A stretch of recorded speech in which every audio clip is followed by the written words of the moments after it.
در شهر جنوب و غربی ژناوزن قزاقستان فعال قزاق روزا تولتایوا همراه با اهل عائله و هوادارانش رهایی از زندان را جشن گرفت.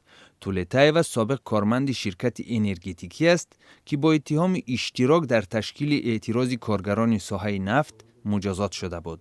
اعتراض کارگران ساحه نفت در ماه دکبر سال 2011 با تعقیب گردآمدگان انجام یافته حیات 16 کس را از بین برد. ده‌ها فعال دیگر بازداشت و به مدتی از 3 تا 7 سال از آزادی محروم شدند. شام 19 نوامبر طالبان جنگجوی به یک مجتمع خارجیان در شهر کابل حمله کردند.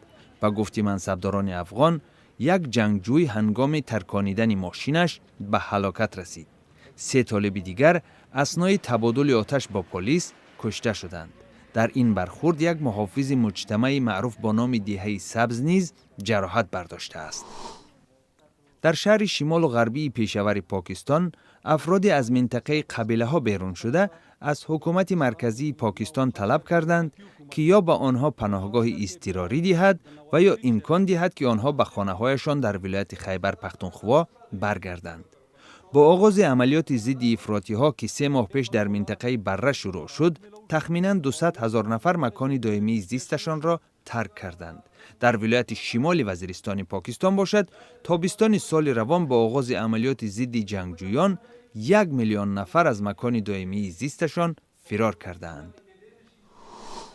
در شهر جنوبی اوش قرقیزستان جشنواره موسیقی قوم‌های مختلفی مسکون در قرقیزستان برپا شد.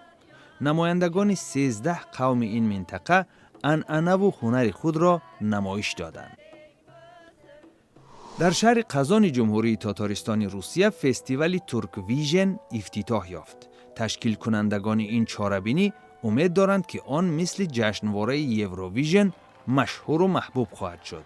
در جشنواره امساله نمایندگان 25 کشور ترک زبان شرکت دارند.